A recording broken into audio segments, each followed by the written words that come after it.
سرور کائنات نے فرمایا کہ علی و شیعتہ ہم الفائزون، بے شک کہ علی اور ان کے شیعہ ہی کامیاب ہیں۔ ایک طبقہ ایسا تھا صحابہ میں کہ جنہیں خود صحابہ آپس میں کہتے تھے یہ علی کے شیعہ ہیں۔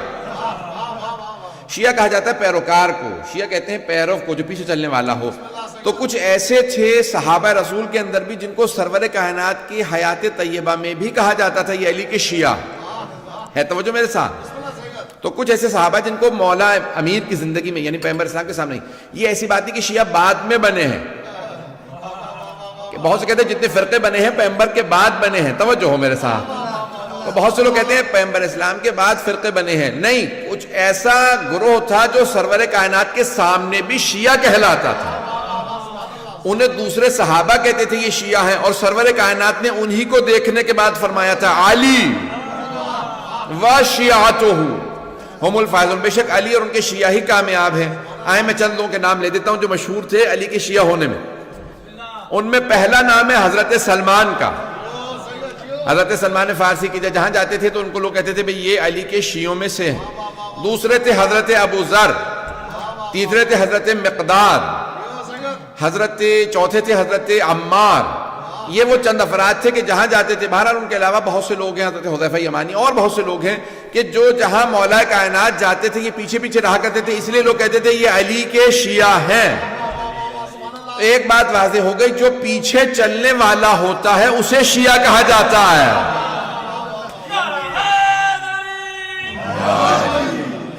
جو پیچھے چلتا ہے اسے شیعہ کہا جاتا ہے، جو آگے بڑھ بڑھ کے ٹوکے روکے اسے شیعہ نہیں کہا جاتا۔ اب کچھ اور نہ کہلوائیے گا، میں اشارہ کر کے آگے بڑھ رہا ہوں۔ تو عزیزان گرامی ایسے بھی تھے جو روکتے روکتے تھے۔ بہت سے افراد کو عادت ہوتی ہے امت کی اصلاح کرتے کرتے امام کی اصلاح کرنے لگتے ہیں۔ عزیزان گرامی ہر انسان کو اپنی اوقات معلوم ہونی چاہیے، میری اوقات کیا ہے، میری حیثیت کیا ہے۔ تو امام معصوم علیہ السلام کی کوئی اصلاح نہیں کر سکتا۔ عزیزان گرامی وہ امت کی اصلاح کے لیے، توجہ تو ہے میرے ساتھ۔ میں نے آپ سے کل بھی عرض کیا تھا کہ میں پورا جو ہے زور دے رہا ہوتا ہوں آپ حضرات کو روزے کے پروانے کا، تو آج بھی میں کئی گھنٹے بول کے آیا ہوں ابھی بھی، اور ابھی بھی مطالب پیش کروں گا۔ تو عزیزان گرامی اب سرور کائنات صلی اللہ علیہ وسلم نے اشارہ کر کے کہا کہ یہ اور ان کے شیعہ، تو جناب امیر کی طرف اشارہ کیا، علی اور ان کے شیعہ، کامیابی علی کے شیعوں کے لیے ہے۔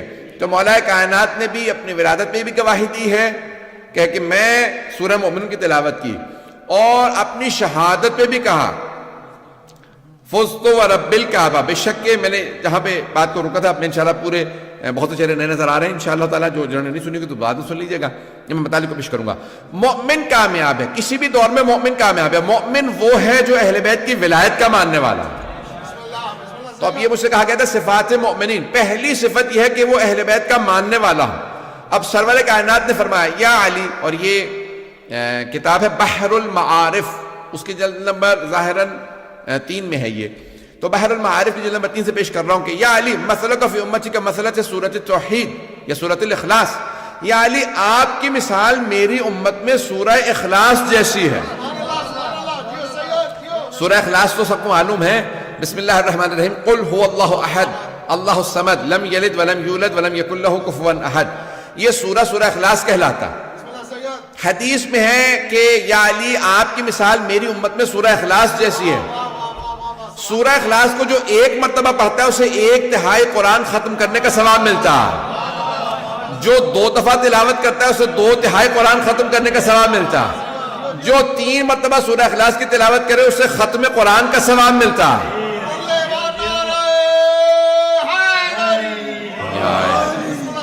نہیں ابھی مجمع نہیں ہے سارا میرے ساتھ، تو یا علی بھئی پیغمبر اسلام فرما رہے ہیں یا علی آپ کی مثال میری امت میں سورہ اخلاص کی مثال ہے۔ سورہ اخلاص کو 3 دفعہ جو پڑھے اسے پورا قرآن ختم کرنے کا ثواب ملتا ہے۔ توجہ، اب پیغمبر اسلام وضاحت کر رہے ہیں یا علی جو آپ کو زبان سے مانے اس کا 1/3 ایمان مکمل، جو زبان سے بھی مانے دل سے بھی مانے اس کا 2/3 ایمان مکمل، جو زبان سے مانے دل سے مانے اور پورے جسم سے آپ کے ساتھ رہے۔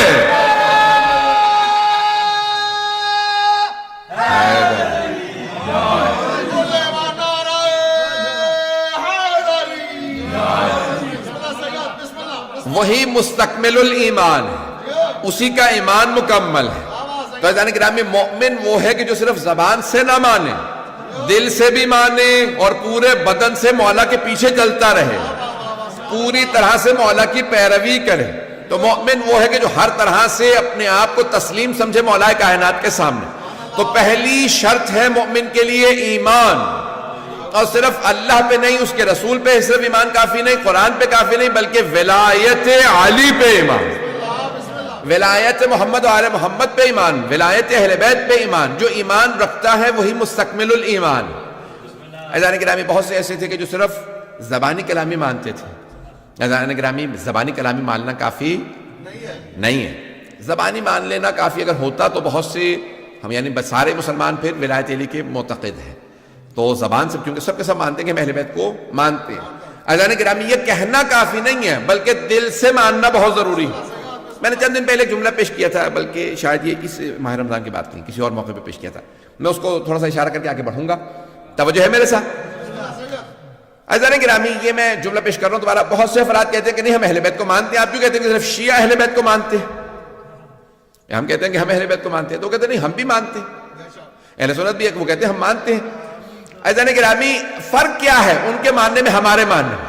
مجھے معلوم ہے کہ بعض کا اہل سنت بھی آتی ہے اور مجھے یہ پورا یقین ہے کہ میرے برادر اہل سنت سن رہے ہیں. تو اب یہ مجھے پورا یقین ہے کہ سن رہے ہیں. تو عزیزان گرامی فرق کیا ہے ان کے ماننے میں ہمارے ماننے میں؟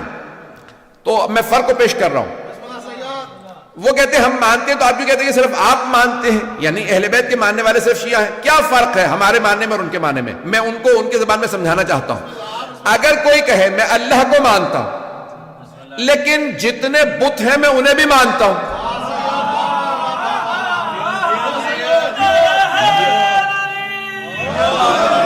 میں سوچ رہا تھا مجھے وضاحت کرنی ہوگی، میں سوچ رہا تھا مجھے وضاحت کرنی پڑے گی.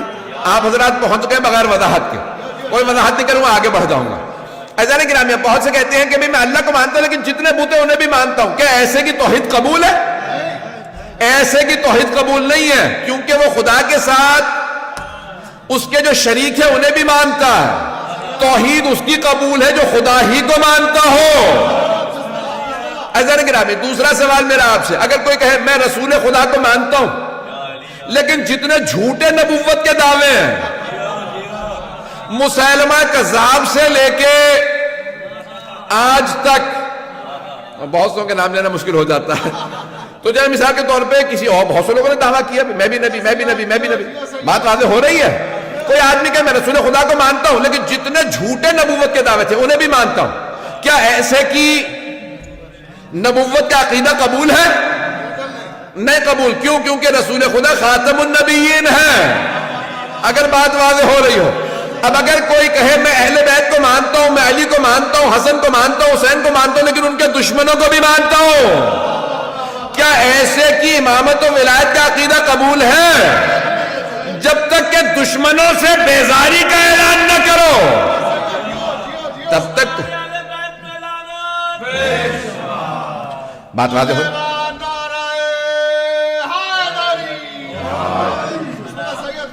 عزیزان گرامی کامیاب وہ ہے کہ جو اہل بیت کو جب مان لے تو پھر دشمنوں کو نہ مانے.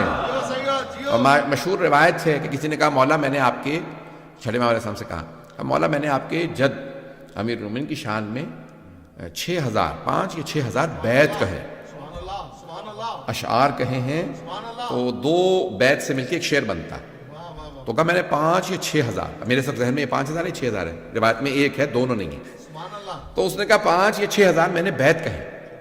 تو مولا نے کہا کہ اچھا تو یعنی ہمارے جد کو مانتا ہے؟ کہا ہاں مانتا ہوں، تو ان کی شان میں اتنے بیت ہیں. مولا نے کہا ان کے دشمنوں کے متعلق کیا خیال ہے؟ میں اپنے انداز سے پیش کر رہا ہوں. کہا انہیں بھی مانتا ہوں. مولا نے کہا کچھ بھی قبول نہیں. تو کہا اچھا پھر؟ کہا ان کا انکار کر. کہا اچھا انکار کرتا ہوں. امام نے کہا ایک شعر کہے.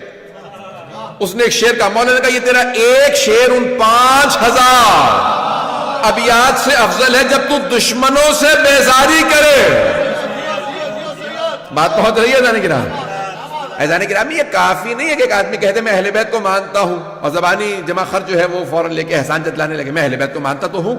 عزیزان گرامی ماننے کے لیے ضروری یہ ہے کہ پہلے دشمنوں سے اعلان انسان بیزاری کرے، وإلا انسان کا عقیدہ ولایت و توحید یہ عقیدہ امامت قبول.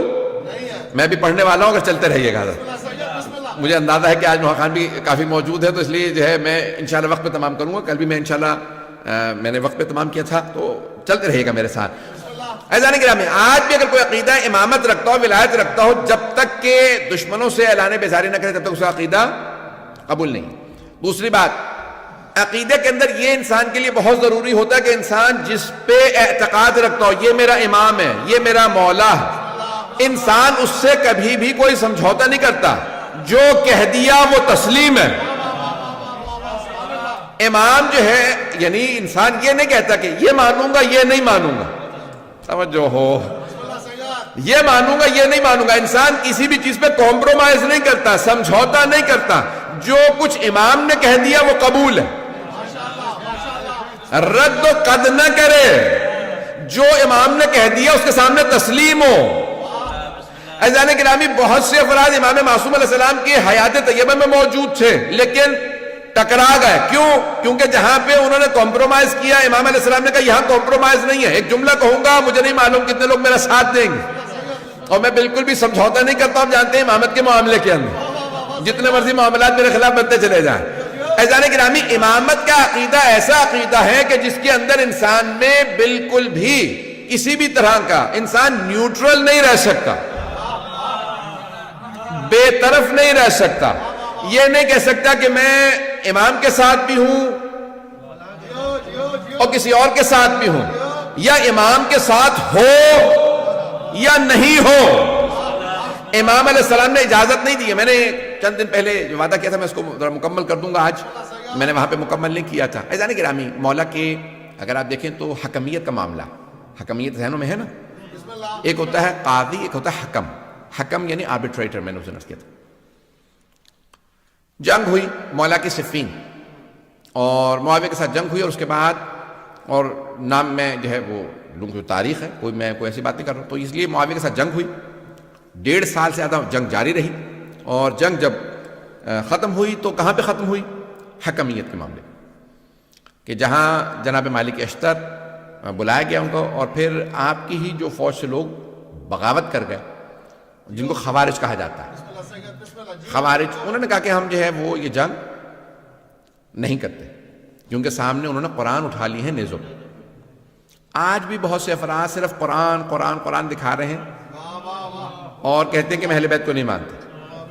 عزیزان گرامی، جہاں پہ بھی کوئی بغیر اہل بیت کے قرآن کو مانے گا وہ قرآن سے بھی گمراہ ہو جائے گا، کیونکہ رسول خدا فرما گئے یہ دونوں ایک دوسرے سے کبھی جدا نہیں ہوں گے. قرآن اور اہل بیت کبھی جدا نہیں ہے. عزیزان گرامی، انہوں نے کیا کہ آج ہمارے ہاں تشیع میں بھی میں نے دیکھا کہ بہت سے افراد یہ القاب چلا رہے ہیں کہ وہ جو ہے کہتے ہیں کہ نہیں ہم اہل القرآن ہیں، حدیث کو بھی نہیں مانتے، کسی چیز کو نہیں مانتے، صرف اور صرف قرآن. یاد رکھیے گا، جو صرف قرآن کی بات کرے گا وہ لازماً گمراہ ہو جائے گا. اور میں نے ایسے بہت سوں کو دیکھا کہ جو اہل بیت کے راستے کو چھوڑ گئے صرف اور صرف اس لیے کیونکہ وہ کہتے تھے کہ نہیں ہمیں قرآن کافی ہے. چاہے آپ وہ شیعہ ہوں سنی ہوں، جب آپ کہیں گے قرآن کافی ہے تو پھر آپ لازماً گمراہ ہوں گے. مانا کیونکہ ٹی وی پہ جا رہی ہے، میں اس لیے بات تھوڑا سا کھول کے پیش کروں گا. چلیے گا میرے ساتھ، بہت معذرت کے ساتھ میں بات بہت زیادہ کھول رہا ہوں.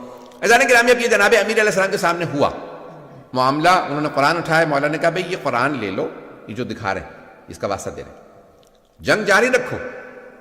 کہ نہیں مولا وہ قرآن کا واسطہ دے رہا ہے. مولا نے کہا اگر وہ قرآن کو مانتا ہوتا تو میرے مقابلے میں کیوں آتا؟ اور مولا نے ایک جملہ فرمایا، کہا ھذا قرآن صامت وانا القرآن الناطق. یہ خاموش قرآن ہے، میں بولتا ہوا قرآن ہوں.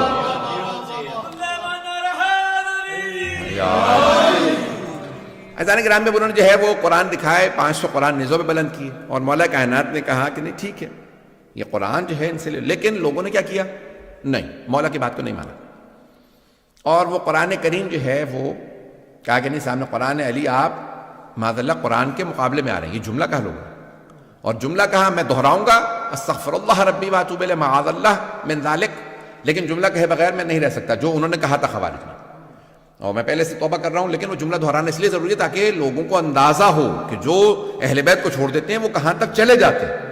اور انہوں نے جناب امیر کو مخاطب کر کے کہا یا علی اکفرتا، یا علی آپ کافر ہو گئے. آج بہت سے لوگ کہتے تھے بھی شیعوں کو کافر کہہ رہے ہیں، ابے وہ ہمارے مولا کو بھی کافر کہہ رہے تھے. وہ کہہ رہے تھے یا علی اکفرتا، یا علی آپ کافر ہو گئے، اپنے قرآن سامنے موجود ہے اور آپ نہیں مان رہے. یہ انہوں نے کہا. عزیزان گرامی، اب جناب امیر علیہ الصلوۃ والسلام نے اس وقت پھر جدائی اختیار کی، وہ لوگ الگ ہو گئے اور انہوں نے خوارج نے مولا کے خلاف اعلان جنگ کر دی. جب آپ کہہ رہے ہیں کہ یہ کافر ہیں تو وہ کیا کریں گے؟ کہا کہ ہم علی کے خلاف جہاد کریں گے. آپ نے کبھی زیارات پڑھی ہیں؟ آرام سے سن لیجیے گا، زیارات اس وقت میرے سامنے نظر نہیں آ رہی. زیارت میں آپ زیارت واسطے جملہ پڑھتے ہیں کہ کن پہ لعنت ہو؟ جو امام حسین کے قتل میں آئے، جنہوں کے خلاف جاہدت الحسین. کبھی آپ نے غور کیا؟ جنہوں نے مولا حسین کے خلاف جہاد کیا ان پہ لعنت ہو. کون فرما رہے ہیں؟ چھٹے امام علیہ السلام. والذین جاہدت الحسین، جنہوں نے امام حسین کے خلاف جہاد کیا. کون؟ یعنی وہ یہ کہہ رہے تھے کہ جو ہم امام حسین کے خلاف لڑ رہے ہیں یہ جہاد ہے. جہاد عبادت ہے.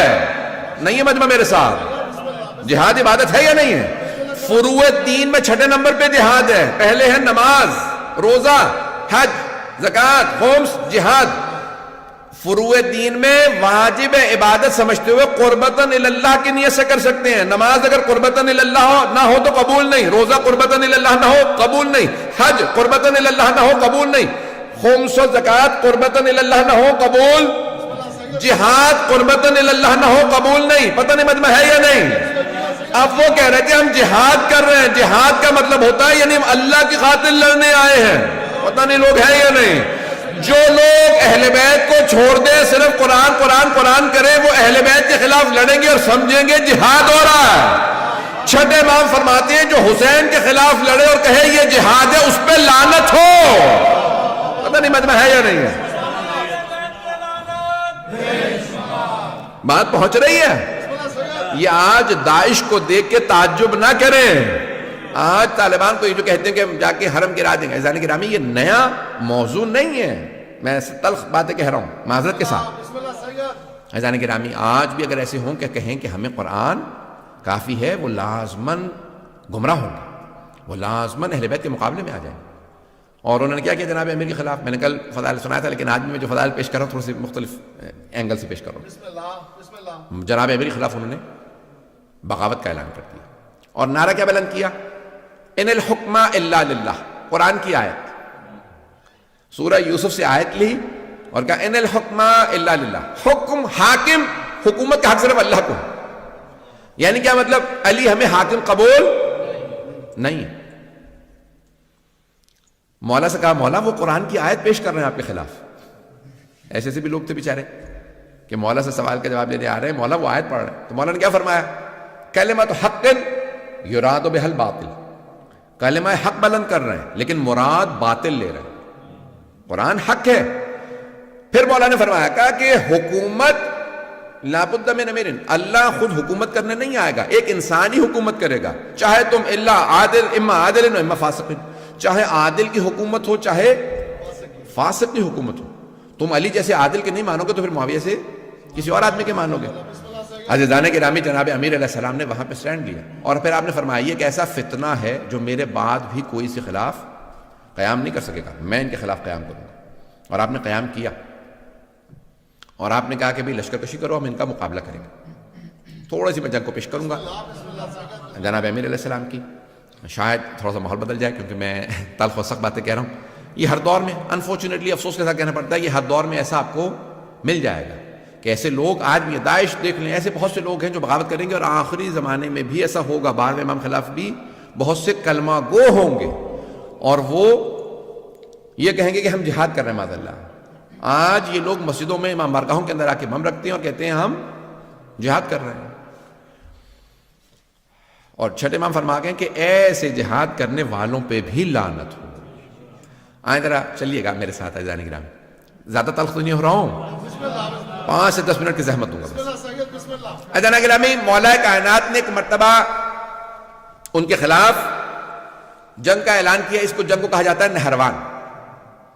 اور مولا کے چاہنے والے تھے حضرت عبداللہ ابن خباب ابن ارت.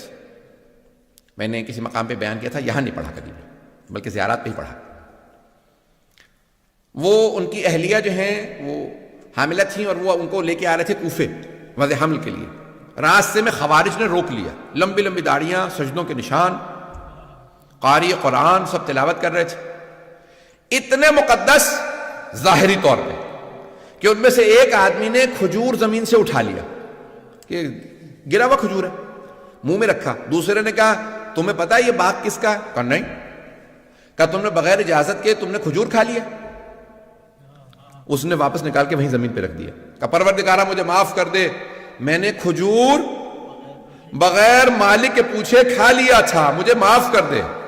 اس کا مطلب ہے کبھی بھی لوگوں کے لمبے سجدوں سے، لمبی داڑھیوں سے، ظاہری تقدس سے دھوکہ نہ کھانا. اگر اہل بیت کو نہیں مانتے تو جتنا مرضی اپنے آپ کو مقدس دکھاتا رہے، وہ پھر بھی فاسق ہے. پتہ نہیں بات پہنچ رہی نہیں پہنچ رہی. اب کیا کیا اس نے کھجور واپس رکھ دیا. اس نے کہا یہ کھجور میں نے بغیر پروردگارہ مجھے معاف کر دے، یہ کھجور میں نے اٹھا لیا تھا. اتنے میں حضرت عبداللہ ابن خباب ابن ایلت آ رہے ہیں اپنی زوجہ کے ساتھ. اپنی زوجہ کو انہوں نے سوار کرا رکھا ہے خچر کے اوپر اور لے کے جا رہے ہیں کوفے. انہوں نے روکا، کہا بھی بتاؤ تم علی کے چاہنے والے ہو، علی کے ساتھ ہو یا ہمارے ساتھ؟ اور اس نے کہا کہ نہیں میں علی کے ساتھ نہیں. حضرت وہ شان چاہنے والے تھے. اب وہ بہرحال اب بیچاری ان کی زوجہ بھی اور وہ بھی دونوں شیعہ عجیب و غریب کیفیت. تو کہا کہ بھئی میں کوفے جا رہا ہوں، مجھے کیا مطلب ہے آپ کی کوئی سیاسی کو معاملہ ہوگا. کہا نہیں آپ تم بتاؤ کہ تم علی کے چاہنے والے ہو یا نہیں. انہوں نے کہا نہیں میں علی کے چاہنے والا نہیں ہوں. تقیّ میں انہوں نے کہا میں تقیّ میں چاہنے والا نہیں ہوں. انہوں نے کہا اچھا اگر تم علی کو نہیں چاہتے تو پھر معاذ اللہ استغفر اللہ کہتے علی پہ لعنت کرو. اس نے کہا مانتا نہیں ہوں لیکن لعنت نہیں کروں گا. میں لعنت نہیں کروں گا. کہا کیوں؟ اگر نہیں مانتے تو پھر کہا نہیں وہ داماد پیغمبر تو ہے. اب وہ بہرحال سمجھ گئے. انہوں نے کہا نہیں یہ شیعہ یہ چھپا رہا. انہوں نے کہا کہ نہیں تم لعنت کر. نہیں بیوی سے کہو نہیں. انہوں نے کہا ٹھیک ہے ان کو قتل کر دو. انہوں نے ان کا سر کاٹا اور زمین پہ رکھا. پھر ان کی اہلیہ سے کہا. انہوں نے کہا نہیں میں بھی ماننے والی نہیں. انہوں نے ان کو مارا. پھر ان کا شکم چاک کیا اور بچے کو نکالا، بچے کا گلا کاٹا اور ان کے باپ کے ساتھ رکھا. کہا کیوں؟ کہا کہ یہ شیعہ ہیں. عزیزان گرامی یہ آپ یہ آج نہ سوچیں، بہت سے ہمارے اپنے شیعہ کہنے لگ گئے تھے شاید کربلا میں اور ائمہ علیہ السلام پہ اتنے مظالم نہ ہوئے ہوں، اتنے مصائب نہ ہوئے ہوں. جب آج لوگوں نے داعش کو دیکھا تو پھر مانا ہاں اتنے مظالم ہوئے ہوں. پتہ نہیں بات پہنچ رہی یا نہیں پہنچ رہی. عزیزان گرامی انہوں نے اتنا مولا علی علیہ السلام نے ان کا ذکر کیا. پھر حضرت کمیل کی جہاں پہ قبر ہے آج وہاں پہ ان کو دفنایا گیا لا کے. عزیزان گرامی یہ تھا وہ طبقہ جو مولا کے خلاف کہہ رہا تھا ہم جہاد کرنے جا رہے ہیں کیونکہ معاذ اللہ استغفر اللہ رب العزت جسے رسول خدا فرما کے جا رہے ہیں یہ کل ایمان ہے، وہ کہہ رہے ہیں یہ کافر ہوگا معاذ اللہ. یہ بتانا کیوں ضروری ہے؟ تاکہ آپ لوگ اویئر رہیں کہ تاریخ اتنی تلخ ہے اور آپ کو پتہ ہو کہ ہم اگر کسی پہ تبرہ کر رہے ہیں یا ہمارے بہت سے برادر ہیں سن رہے ہیں تو وہ پوچھتے ہیں کہ نہیں کیوں آج اب گزر گیا معاملہ. تلک امۃ قد خلت. ایک صاحب نے مجھے آیت بھی سنائی. انہوں نے کہا میں حافظ قرآن ہوں مولانا، میں آپ کو بہت زیادہ شوق سے سنتا ہوں. تو انہوں نے مجھے آیت سنائی بیچارے نے، بڑی محبت میں سنائی. میں بھی سن رہے ہوں گے، ابھی بھی سن رہے ہوں گے. میں یعنی مجھے ان سے کوئی دشمنی نہیں ہے. تو ان کا آیت ہے تلک امۃ قد خلت لہا ما کسبت ولکم ما کسبتم.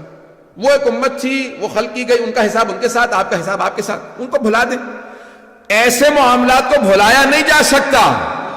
جو اہل بیت پہ سمجھوتا کر لے، کمپرومائز کر لے، یقین مانیے اس کا ایمان ضائع ہو گیا. عزیزان گرامی ہم کمپرومائز نہیں کر سکتے اہل بیت کے دشمنوں پہ، نہ اہل بیت علیہ السلام. ہمارا کوئی کمپرومائز نہیں. میں انشاءاللہ فضائل کر پیش کروں گا لیکن آج سن لیجیے چند جملے اور. اب کیا ہوا؟ لشکر آ گیا نہروان کے مقام پہ، بہت بڑا لشکر، 10,000 سے اوپر کا لشکر. مولا نے کہا کہ ان کے 10 افراد بھی نہیں بچیں گے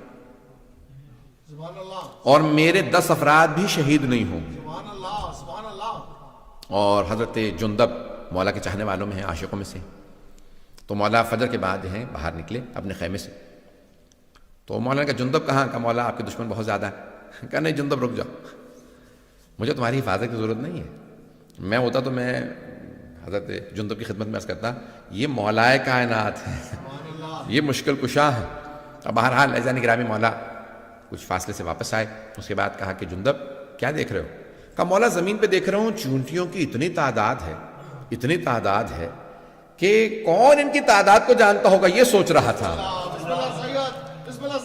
کہ مولا ان کی تعداد کو کون جانتا ہوگا اتنی. کہا جندب تمہارے مولانا صرف یہ کہ ان کی تعداد کو جانتے ہیں، میں یہ بھی بتا سکتا ہوں ان میں نر کتنے ہیں مادہ کتنی ہے.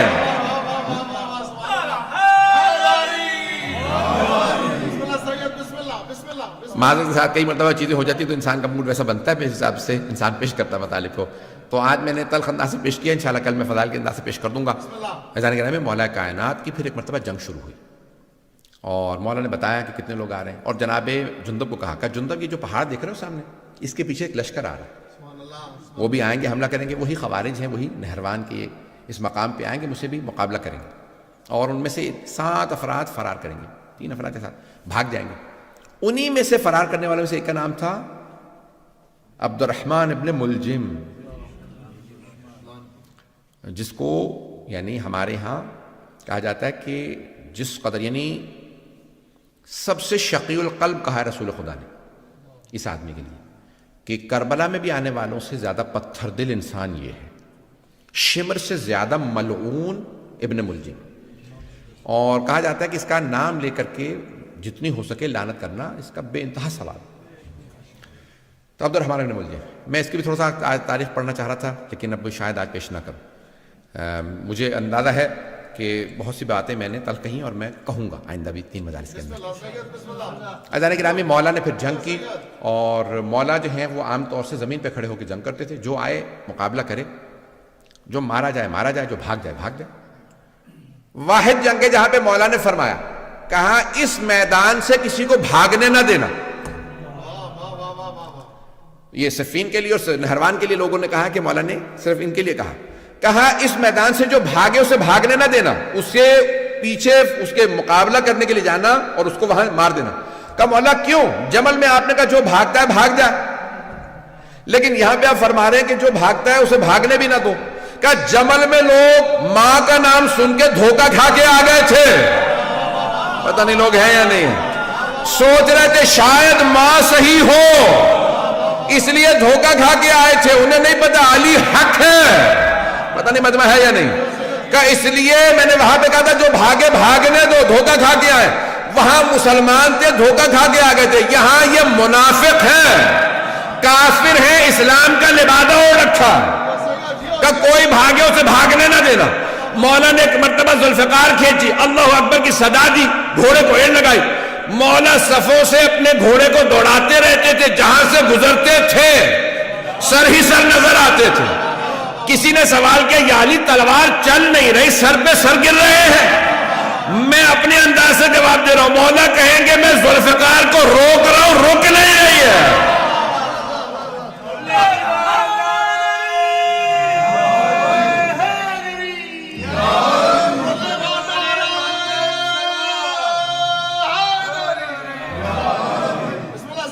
فضائل انشاءاللہ کل. عزیزان گرامی، آج مطالب جو پیش کرنا تھا میں نے کر دی، بس ایک سن لیجئے. مولا نے وہاں پہ مقابلہ کیا اور بھاگنے میں صرف چند افراد ہی کامیاب ہوئے، باقی سب کو مار دیا. مولا نے کہا کیوں؟ یہ ایسا فتنہ ہے، یہ جہاں جائیں گے کفر پھیلائیں گے. اگر وہ چند افراد بھی جو بچے تھے آج اگر آپ کو داعش نظر آ رہے ہیں تو سمجھ لیں انہی کی تبلیغ کا اثر ہے. بات پہنچ گئی ہے عزیزان گرامی، بکلیئر ہوئی ہے. یہ جو بھی اہل بیت کے خلاف خروج کرتا ہے چاہے کسی دور میں کرے، وہ کہتا ہے میں جا کے جنت البقیع ڈھاؤں گا، میں سامرہ پہ حملہ کروں گا، یہ جو بھی ہے اس کا مطلب ہے یہ خارجی ہے، یہ خروج کر رہا ہے امام کے خلاف. اور خوارج ہمارے تمام علماء نے کہا کہ وہ نجس ہیں، عین نجس، اخبث و انجس ہیں، نجس جانوروں سے بھی زیادہ. اس سے زیادہ کھل کے تو نہیں پڑھ سکتا ممبر سے. تو جو اہل بیت عزیزان گرامی آپ سن لیجیے عبد الرحمن ابن ملجم کون ہے. اگر چاہیں تو آج پڑھوں نہیں تو چھوڑ دوں، بسم اللہ بسم اللہ سید بسم اللہ. ہے ٹائم تھوڑا پڑھ دوں آج یا کل مکمل کروں. عبد الرحمن ابن ملجم ملعون کا سن لیجیے. پھر آج مولا کا گورنر تھا یمن کا، مولا کو بہت پسند تھا، اسے معزول نہیں کیا، بہت سے لوگوں کو بس سب کو معزول کر دیا اور اسے کہا کہ بھی تم اپنے جیسے 10 افراد کو بھیجو جن کی میں تربیت کروں، جو پھر یمن کو چلائیں نظام. سنیں گے نا؟ بسم اللہ سید. اس نے 10 افراد بھیج دیے. اس نے 100 افراد کا انتخاب کیا. 100 افراد میں سے پھر 40 کو چنا. ان میں سے جو سب سے اچھے 10 افراد تھے انہیں کوفے بھیجا. کہا تم جاؤ جا کے علی بن ابی طالب سے تربیت لے کے. مولا مسند بچھا کے بیٹھے. 10 افراد آئے. مولا نے پہلے کا پوچھا نام بتاؤ، بلدیت، سب کا تعارف ہو رہا ہے، سب کو بتا رہے ہیں کون کون ہیں یہ لوگ. دوسرا، تیسرا، چوتھا، چھٹے آدمی سے پوچھا بھائی تمہارا نام کیا؟ اس نے کہا عبد الرحمن. عربی میں اس نے جواب دیا انا عبد الرحمن، میں عبد الرحمن. مولانا نے اس کو دیکھا اور کہا انا للہ و انا الیہ راجعون. اس نے فوراً پلٹ کے پوچھا آپ نے کلمہ استرجاع کیوں پڑھا؟ مولانا نے کہا تیرے باپ کا نام کیا؟ اس نے کہا انا ابن ملجم، میں ملجم کا بیٹا. تو مولانا نے کہا انا للہ و انا الیہ راجعون، کلمہ استرجاع دوبارہ پڑھا. اس نے کہا کیا بات ہے، کیا میں مرنے والا ہوں؟ مولانا نے کہا مرادی انتا، تو مرادی ہے؟ عبد الرحمن ابن ملجم مرادی قبیلے سے تھا مراد. اس نے کہا کہ ہاں. مولانا نے پھر کہا انا للہ و انا الیہ راجعون. کہا کیا بات ہے آپ بار بار کلمہ استرجاع کیوں پڑھ رہے ہیں؟ کیا میں مرنے والا ہوں؟ مولانا نے کہا نہیں، تو میرا قاتل ہے. اس نے کہا قاتل نہیں، میں تو آپ کا چاہنے والا ہوں. مولانا نے کہا نہیں، تو میرا قاتل ہے. میں تجھے ابھی سے وارننگ دے رہا ہوں، تجھے تحدید کر رہا ہوں، تو جہنم میں جائے گا اپنے اس گناہ کی وجہ سے، اور وہ لعنت ہوگی، تو جہنم کے اس گڑھے کے اندر جائے گا کہ جہاں کوئی نہیں ہوگا. اس نے کہا نہیں کیسے ہو سکتا ہے میں آپ کو مار دوں. مولانا نے کہا میں تجھے بتا رہا ہوں ابھی، تو قاتل ہے میرا. ایک مرتبہ اس نے کہا کہ بھئی کیسے ہو سکتا ہے، آپ مجھے مار دیں، ابھی مار دیجئے. مولانا نے کہا کس جرم میں، جو تو نے ابھی کیا نہیں. اسلام میں جرم سے پہلے سزا نہیں ہے، جرم کے بعد سزا ملتی ہے. تو نے بھی جرم نہیں کیا، لیکن میں تجھے ابھی سے وارننگ دے رہا ہوں. اب اسے اندازہ نہیں، آہستہ آہستہ وہ ایک فاحشہ کا جو ہے وہ عاشق ہو گیا. اب ممبر کے قابل نہیں کہ میں بیان کر سکوں. اس کا نام قطام تھا. ہمارے ہاں بھی کہا جاتا ہے نا، گالی دینی ہوتی ہے تو قطامہ کہتے ہیں، یہ اس کا نام تھا. اس نے بھی شرط رکھی، اور وہ بھی مولا کی دشمنوں میں سے تھی اور ملعونہ تھی، اور بہرحال کہ بھی میں شادی کروں گی لیکن مجھے ایک کنیز چاہیے، 5000 دینار چاہیے، اور علی بن ابی طالب کا سر چاہیے. الوقائع والحوادث میں اس روایت کو لکھا. کچھ لوگوں نے کہا ہے معاویہ سے بھی لنکس تھے.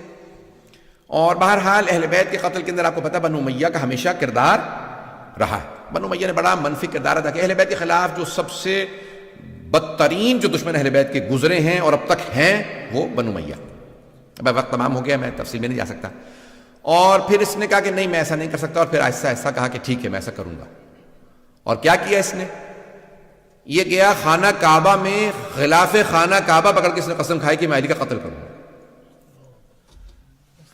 آج آپ دیکھتے ہیں بہت سے کہ یہ اپنے آپ کو کہتے ہیں خادم الحرمین شریفین. پتہ نہیں لوگ ہیں یا نہیں. بہت سے لوگ دھوکہ کھا جاتے ہیں، وہ حرم کے خادم ہیں اور آپ ان کو برا کہہ رہے ہیں.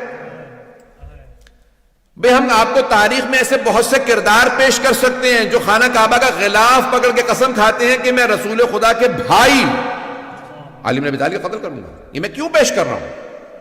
یہ قابل توجہ باتیں، آج یہ قابل غور ہیں. یہ آج دھوکہ نہ کھائیں لوگوں کے بڑے بڑے ٹائٹلوں سے. اتنے بڑے بڑے انہوں نے اپنے آپ کو ٹائٹل دے رکھے. میں حرمین کا، مکہ مدینہ کا خادم ہوں. جنت البقیع ڈھا دے تب بھی لوگ ان کو لعنت نہیں کرتے. رسول خدا کی بیٹی کا حرم گرا دیں، لوگ کہتے ہیں کہ لعنت نہیں کر سکتے. آپ سوچ سکتے ہیں کوئی آدمی 4 معصوم اماموں کی قبریں ڈھا دی. ازواج رسول کے ماننے والے کہاں ہیں آج جو کہتے ہیں امہات المومنین کو مانتے ہیں؟ 9 امہات المومنین کی قبریں ڈھا دی. کوئی بولنے کے لیے تیار نہیں، کہتے ہیں نہیں لعنت نہیں کریں، حرمین کے خادم ہیں، مکہ مدینہ کے خادم ہیں. یہ آل سعود کا کردار ہے آپ کے سامنے. میں بہت معذرت، بہت تلخ میں نے پیش کیا، مکمل کر رہا، ختم تمام. عزیزان گرامی، اس نے کیا کہا؟ اس نے کہا میں کیا کروں گا؟ حرم میں خانہ کعبہ کا پردہ غلاف پکڑ کے قسم کھائی میں علی کا قتل کروں. کب؟ شب قدر میں. کہاں پہ؟ مسجد کے اندر، مقدس جگہ پہ، مقدس رات میں مقدس ترین ہستی کا قتل کرنے آ رہا ہے. کیا سمجھ کے؟ عبادت سمجھ کے. کیا اس زمانے میں ایسے لوگوں پہ لعنت تھی تو آج ایسے لوگوں پہ لعنت نہیں؟ پتہ نہیں میں نے پیش کیا یا نہیں پیش کیا. یہ آج امام بارگاہوں میں، مساجد میں وہ کہتے ہیں میں عبادت کر رہا ہوں، میں شیعوں کو مارنے جا رہا ہوں، میں سامرہ کا حرم گرا رہا ہوں، میں عبادت کر رہا ہوں. عزیزان گرامی، اسی لیے ہم کہتے ہیں کھولو آنکھیں، دماغ کھولو، کان کھولو. ایسے اگر لوگوں کو تم تاریخ میں، آج ایسے لوگ ہیں. اور پاکستان میں کب کہا؟ جب خود کے حملے شروع ہوئے پاکستان میں، کہا نہیں یہ ملعون ہے. عزیزان گرامی، اگر پاکستان میں حملہ ہو تو ملعون ہے، دوسرے ملکوں کے اندر حملہ ہو تو ملعون نہیں ہے. عراق میں حملہ ہو تو ملعون نہیں ہے.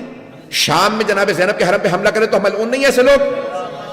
اور اگر تاریخ میں علی پہ حملہ کرے تو ایسے آدمی ملعون نہیں ہے.